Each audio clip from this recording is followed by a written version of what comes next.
Oi, gente! Hello, meu terceirão querido! Tudo bom com vocês? Aqui é a Rafaela, professora de Sociologia, e na aula de hoje nós vamos fazer uma revisão do capítulo 2. O título do capítulo é Indivíduo ou Sociedade.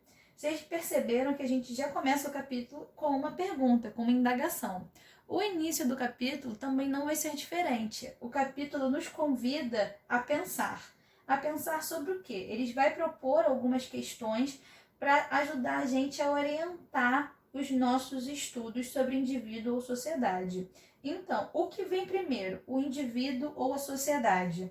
Os indivíduos moldam a sociedade ou a sociedade molda os indivíduos? Lembra, gente, que a gente conversou sobre o que é a sociologia? Sociologia vai ajudar a gente a responder tudo isso. Então, nós podemos afirmar que os indivíduos e a sociedade fazem parte da mesma trama que vai ser tecida pelas relações sociais, certo? Não há separação entre eles. Nós não podemos analisar, estudar isoladamente o indivíduo e a sociedade. Por que isso? Porque nós, seres humanos, nós nascemos e passamos toda a nossa existência em sociedade, porque necessitamos um dos outros para viver. Agora, com a crise do coronavírus, com essa pandemia, isso também escancarou essa necessidade, esse senso de coletividade que foi necessário para a gente enfrentar esse momento tão difícil, O fato de precisarmos um dos outros significa que não temos autonomia? Até que ponto dispomos de liberdade para decidir e agir? Até que ponto somos condicionados pela sociedade em que vivemos? A sociedade nos obriga a ser o que não queremos? E nós podemos mudar a sociedade? O capítulo bota a gente para pensar mesmo, Vem catucar a gente para refletir sobre questões. Eu comentei com vocês que a sociologia faz exatamente isso, Ela vem cutucar a gente a refletir sobre coisas que já são naturalizadas, que às vezes a gente não para pensar. Então, o que a gente vai fazer? Para estudar essas questões, sociólogos desenvolveram vários conceitos: socialização, instituição, hierarquia, poder, enfim, todos esses conceitos eles vão gerar uma diversidade de análises bem grande. A gente vai focar na análise dos 3 principais sociólogos que a gente estuda esse ano, Só que entender a sociedade em que vivemos significa saber que há muitas diferenças e que é preciso se atentar a todas elas. Por que precisa se atentar em todas elas?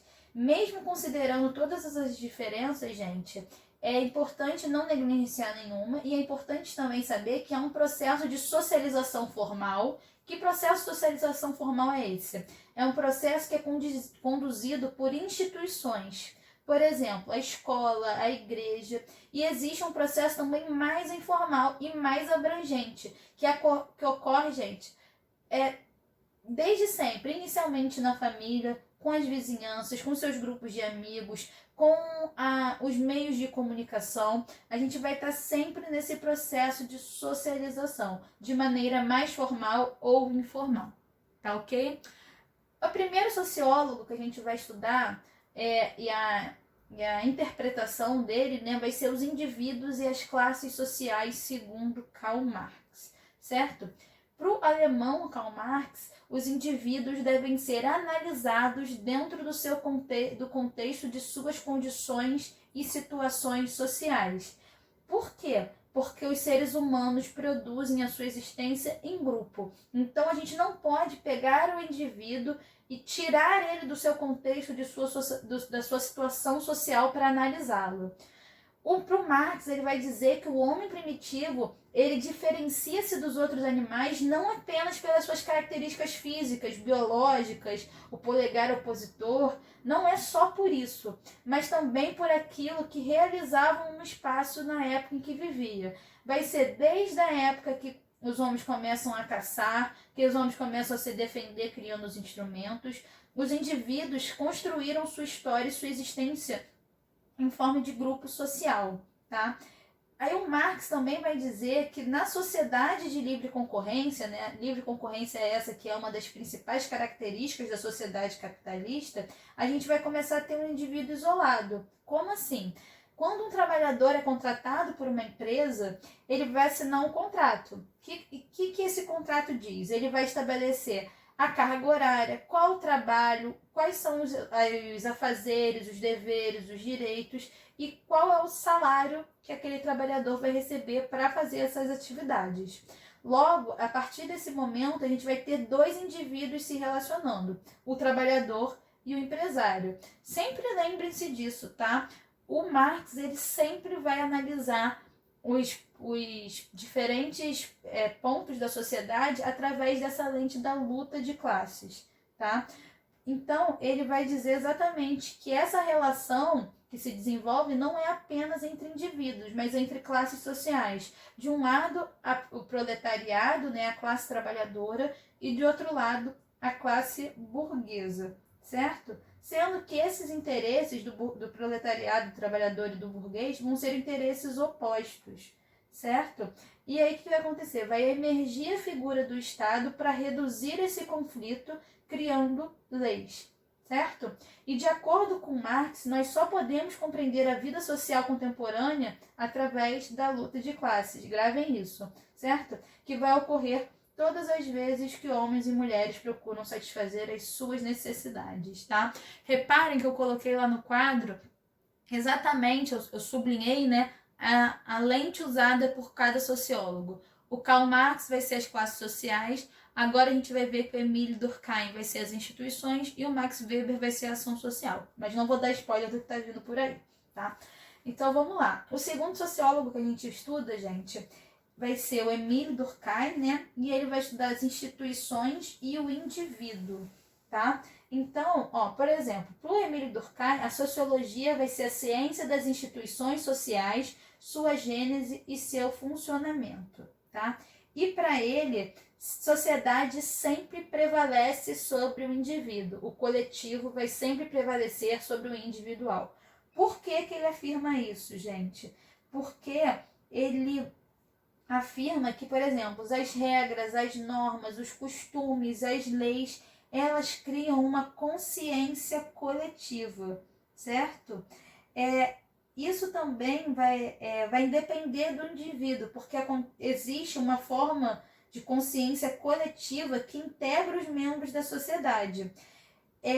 Elas vão se solidificar em instituições que são a base da sociedade e que correspondem a toda a crença e todo comportamento instituído pela coletividade. Que instituições são essas? A família, a escola, o sistema jurídico, né, as leis e o Estado são os exemplos de instituições que vão exatamente formar essa base da sociedade que vai dar sustentação e permanência, né, que vai fazer com que a sociedade, do jeito que a gente conhece, ela perdure de geração em geração.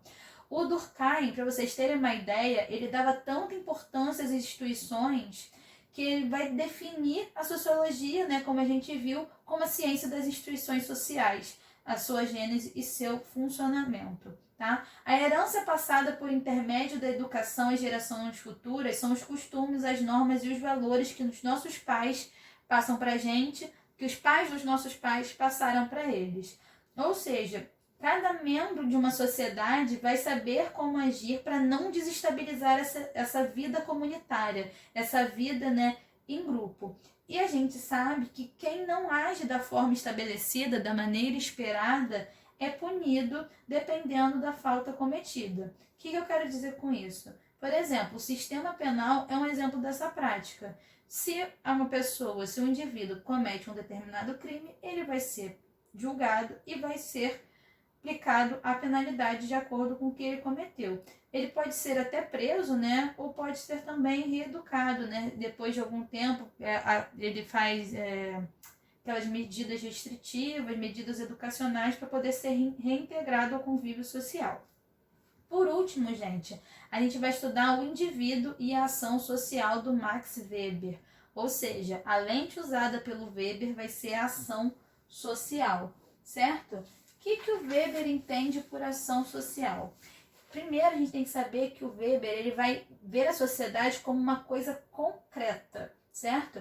A sociedade ela vai ser concreta a partir desse conjunto de ações dos indivíduos relacionando-se reciprocamente, tá? Então, o que é essa ação social que o Weber usa como lente para entender os indivíduos. Ele vai dizer, gente, que a ação social é exatamente comunicar, se relacionar, tendo como orientação, tendo alguma orientação quanto às ações dos outros. O Weber diz, gente, que a ação social não é idêntica a uma ação homogênea. Por exemplo, se todo mundo está caminhando, começa a chover, as pessoas vão abrir seus guarda-chuvas, porque é uma necessidade, certo? Você não está abrindo o guarda-chuva porque os outros abriram, você está abrindo o guarda-chuva porque você tem a necessidade de se proteger da chuva. Logo, a ação social não é uma ação influenciada, tá? Por exemplo, quando você vai num show, todo mundo começa a pular, você pula também. Isso é uma ação influenciada, não é uma ação de necessidade. O Weber também ele vai agrupar essas ações individuais em 4 tipos, certo? O primeiro vai ser a ação tradicional, que tem como base o hábito, a tradição familiar e é adotada automaticamente, você faz sem pensar. A expressão, né, o exemplo é eu sempre fiz assim, lá em casa a gente faz isso, certo? A segunda ação que o Weber estabelece é a ação efetiva e ela vai se fundamentar em sentimentos, certo? Age efetivamente quem satisfaz suas necessidades, seus desejos, sejam eles, gente, tanto de alegria, tanto de sentimentos bons, quanto, por exemplo, sentimentos não tão legais assim, como, por exemplo, de vingança. A ação efetiva, ela dá vazão aos seus sentimentos momentâneos. É aquela ideia de viver o momento e por aí vai. A ação racional, ela vai se fundamentar em convicções, certo? Ela vai ser movida por convicções, tá? Tais como o dever, a dignidade, a beleza, a sabedoria, a piedade ou a importância de uma causa, sem necessariamente levar em consideração as consequências previsíveis. Quem age dessa forma é o indivíduo que, por exemplo, diz: eu acredito que a minha missão, ou fundamental que a nossa causa, tá? E por último, a ação racional, que ela vai se fundamentar numa avaliação entre meios e fins, certo? Nesse tipo de ação, o indivíduo ele vai pensar e vai cogitar todos os cenários possíveis antes de agir numa determinada situação. É aquela coisa assim, se eu fizer isso, pode acontecer tal coisa, e vamos ver qual é a melhor alternativa, tá?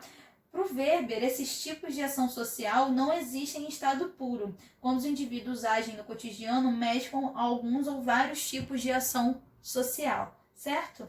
E o que a gente conseguiu perceber, gente? O Marx, o Durkheim e o Weber, eles têm pensamentos diferentes. O Marx acredita que a contradição e o conflito são os elementos essenciais da sociedade. O Durkheim acredita na ênfase da coesão, da integração e na manutenção da sociedade, enquanto Weber vai acreditar que as normas, costumes e as regras sociais não são algo externo ao indivíduo, mas que estão interiorizadas como base no que traz dentro de si. O indivíduo ele escolhe as condutas e comportamentos dependendo das situações que lhes apresentam. Tá bom, gente? Esse foi o nosso estudo do capítulo 2, tá? Anotem as possíveis dúvidas e assim que for possível a gente tira. Fiquem bem, tá? Beijinhos e até a próxima. Tchau, tchau.